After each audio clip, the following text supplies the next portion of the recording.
Hey everyone, welcome back. Ready to dive into something classic. We're tackling Romeo and Juliet this time. And I bet some listeners are thinking, oh, I know this one balcony scene, poison, the whole deal. But trust us, there's always more to find, especially when we get into the actual text of the play. Exactly. We're focusing on those first three acts today, and let me tell you, Shakespeare doesn't mess around. Yeah. Act 1, Scene 1. Ooh. Forget the love story for a second. We're thrown right into a street brawl. Which is kind of brilliant when you think about it. Hook the audience with action right off the bat. Oh, it's intense. Clubs, bills, and partisans. Strike! Beat them down! You can practically hear the swords clashing. Right. And more than just being exciting, it instantly shows you this world is volatile. Verona, where the play's set, it's a powder keg ready to blow, which makes all the love stuff even more, I don't know, fragile feeling. Absolutely. This isn't just a love story. It's about a society on the verge of tearing itself apart. And in the middle of all this, we meet our star-crossed lovers. Romeo, head over heels for Rosaline, at least at first.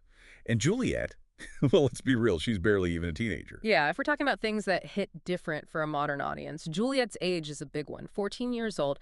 Capulet, her dad, even suggests marriage at that age. Shocking now, but back then... It was more the norm, right? Exactly. Shows us the context of the time, but also puts Juliet in this incredibly vulnerable position. And speaking of vulnerability, can we talk about Romeo's premonition? Before he even goes to the Capulet party, he has this feeling, he even says, some consequence yet hanging in the stars, expire the term of a despised life. Talk about foreshadowing. Oh, Shakespeare loved to sprinkle that in. He gives you, the audience, this little peek into what might be coming, even while the characters are clueless. It's almost like Romeo senses how high the stakes are. Yeah. And yet he still goes to that party. Which leads us to that iconic first meeting. And man, Shakespeare does not hold back on the imagery. Oh, she doth teach the torches to burn bright. Right. He could have just said, wow, she's hot. But no, he goes full-on poetic. Well, it's that passionate language that makes it so memorable, right? Definitely. It sucks you into their world, that feeling of instant, overwhelming connection. Even if, looking back, you gotta wonder, is it really love or is it all just a little much? Especially since things move so fast. They go from locking eyes across a crowded room to professing their undying love on that balcony in, like 5 minutes. Shakespeare was big on compressing time. He wants you caught up in the whirlwind, feeling what they're feeling. But it also makes you question, is this real or is it just infatuation? Even Friar Lawrence is skeptical, remember. When Romeo tells him about Juliet, his response is basically, wait, wasn't it Rosalind you were just head over heels for? He sees right through Romeo, doesn't he? Which is interesting because later on, we'll get to that. But it shows that even from the start, there are these doubts about just how genuine their love really is. Yeah, he's definitely not buying it, at least not at first. But then, of course, he agrees to marry them. In secret. Which, you gotta admit, is a pretty wild move for a friar. I mean, talk about impulsive. Right, and it gets to the heart of one of the play's big questions. What is love, really? Is it this all-consuming passion, or is there supposed to be some, sense in there, too? Friar Lawrence seems to think he can control it, like, oh, if I marry these two crazy kids, it'll end the family feud. And hey, maybe on paper, it's not a terrible plan, but Shakespeare's smart. He knows good intentions can go very wrong very fast. And boy, do they ever. Act 3 kicks off and things go from bad to worse in about 2 seconds flat. That fight scene? Mercutio and Tybalt. Brutal. You can practically feel the tension in the theater when you see it live. It stops being a game then, doesn't it? The feud turns deadly serious and there's no going back, especially when Mercutio curses both families with his dying breath.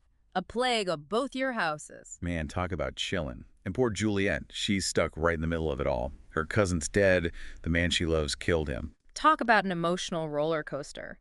Shakespeare captures that teenage intensity so well, though. One minute she's devastated, the next she's furious at Romeo. But she still loves him. And then her father, Capulet, he just makes everything 1,000 times worse. Oh, Capulet's got his own agenda, that's for sure. Wants her married off to Paris, thinks it'll solve everything. Even threatens to disown her when she refuses. I mean, talk about adding fuel to the fire. And it shows just how trapped Juliet is. She has zero control over her own life.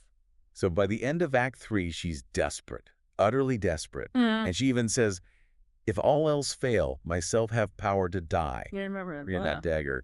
Yeah, things are about to get real, and she means it too.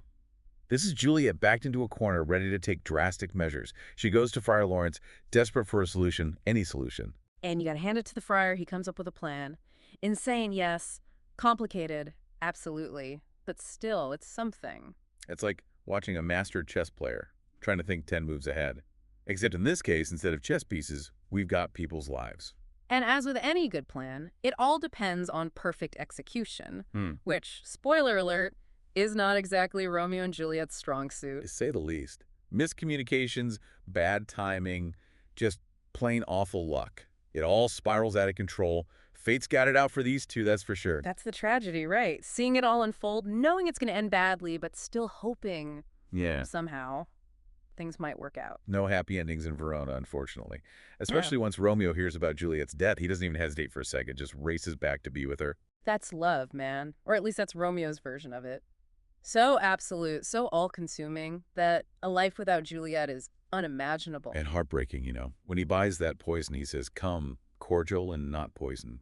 Go with me to Juliet's grave, for there must I use thee." Chills every time. It's the culmination of everything we've seen from him so far. That impulsivity, that passion. It all leads to this moment. So he gets to the Capulet tomb, finds Paris there, mourning Juliet.